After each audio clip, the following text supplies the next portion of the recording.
नमस्कार दोस्तों, जय माता दी। स्वागत है आपका हमारे चैनल चेक इन में। दोस्तों, आज के इस इंफॉर्मेटिव वीडियो में हम जानेंगे माता वैष्णो देवी में स्थित गुफाओं के रहस्यों के बारे में, जो शायद ही आपको पता हो। शुरू करने से पहले आप हमारे चैनल को सब्सक्राइब कर सकते हैं और घंटी दबाकर नोटिफिकेशन पा सकते हैं, जिससे आप हमसे जुड़कर ऐसे ही और देश विदेश से जुड़ी इंफॉर्मेशन जान पाएंगे। तो चलिए दोस्तों, शुरू करते हैं। जय माता दी। वैष्णो देवी मंदिर में एक नहीं दो गुफाएं हैं, जिसमें से एक गुफा को हम गर्भजून गुफा के नाम से जानते हैं, जो त्रिकुटी पर्वत पर स्थित है। ये गुफा अर्धकुंवारी के पास है, जहां मां वैष्णो देवी ने कठोर तपस्या की थी। वैष्णो देवी मंदिर की एक और दूसरी गुफा है, जो कि माता के भवन के पास स्थित है। इसमें 3 पिंडियों का वास है। ये पिंडियां देवी सरस्वती, देवी लक्ष्मी और काली माता की हैं। लेकिन माता वैष्णो देवी की कोई मूर्ति नहीं है, यानी कि यहाँ पर कोई पिंडी नहीं है। यहाँ वैष्णो देवी अदृश्य रूप में मौजूद हैं। फिर भी ये तीर्थ वैष्णो देवी के नाम से जाना जाता है। इस गुफा में पवित्र गंगा का जल भी निकलता रहता है। माना जाता है कि यहाँ कई प्रकार के चमत्कार भी देखने को मिलते हैं।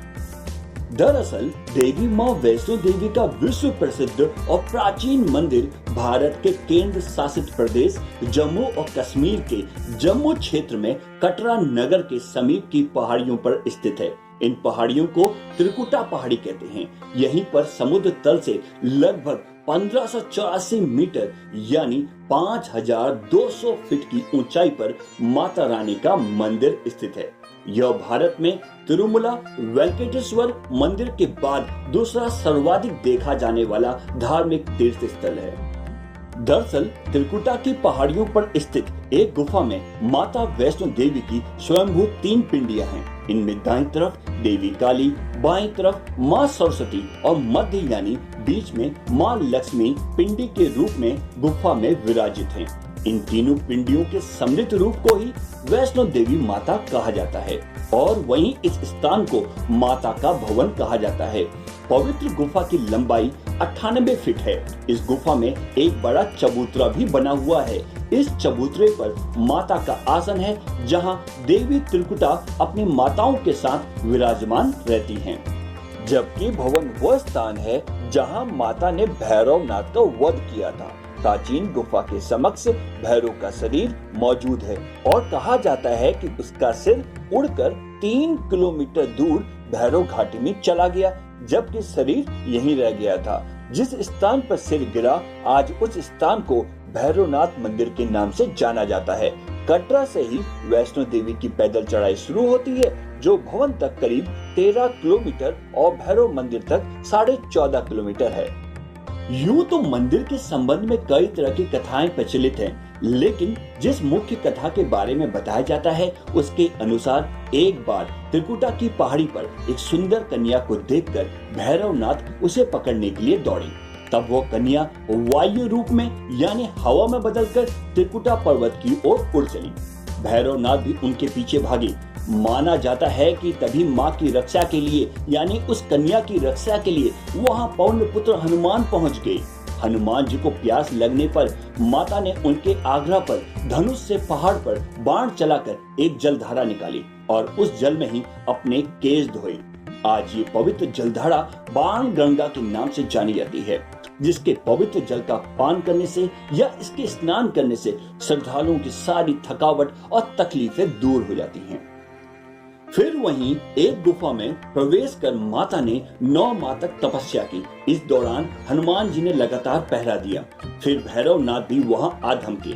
उस दौरान एक साधु ने भैरवनाथ से कहा कि तू जिसे एक कन्या समझ रहा है, वो आदि शक्ति जगदम्बा है, इसलिए उस महाशक्ति का पीछा छोड़ दे।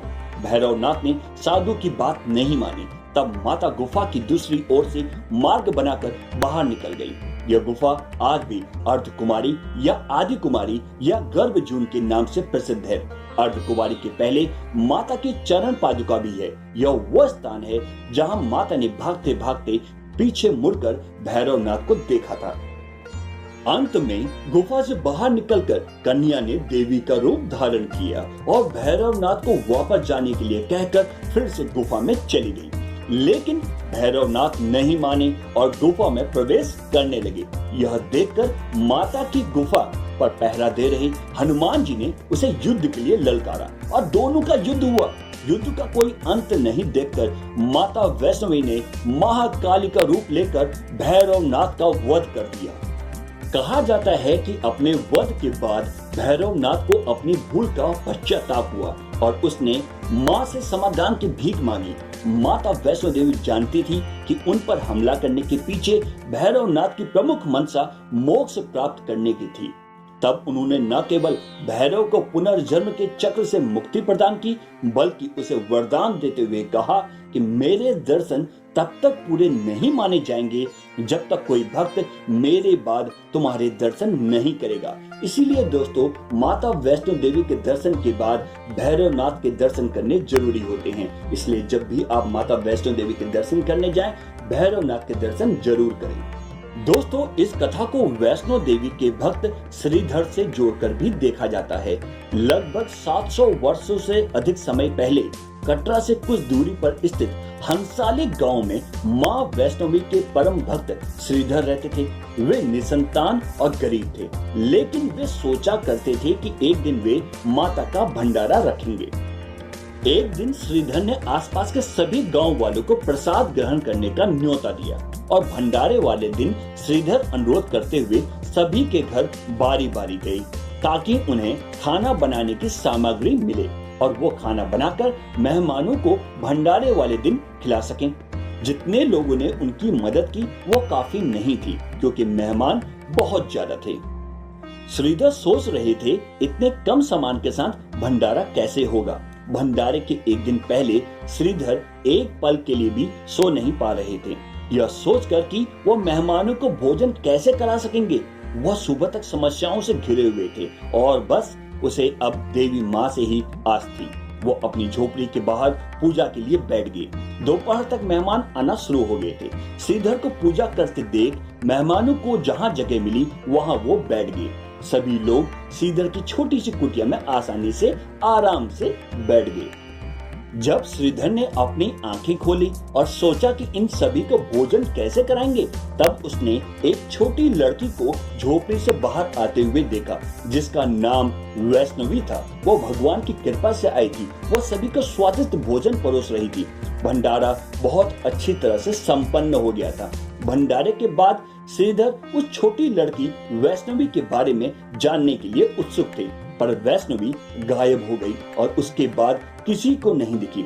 बहुत दिनों के बाद श्रीधर को उस छोटी लड़की का सपना आया।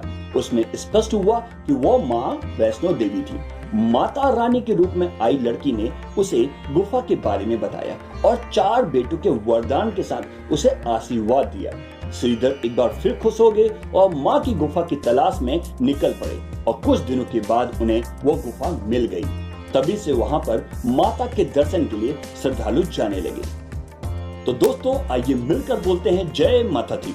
अगर आपको ये वीडियो पसंद आई हो तो लाइक और सब्सक्राइब कर दीजिए और नीचे कमेंट सेक्शन में जरूर बताइए कि आपको ये वीडियो कैसे लगी। धन्यवाद दोस्तों, फिर मिलते हैं ऐसे ही किसी वीडियो में। जय माता दी।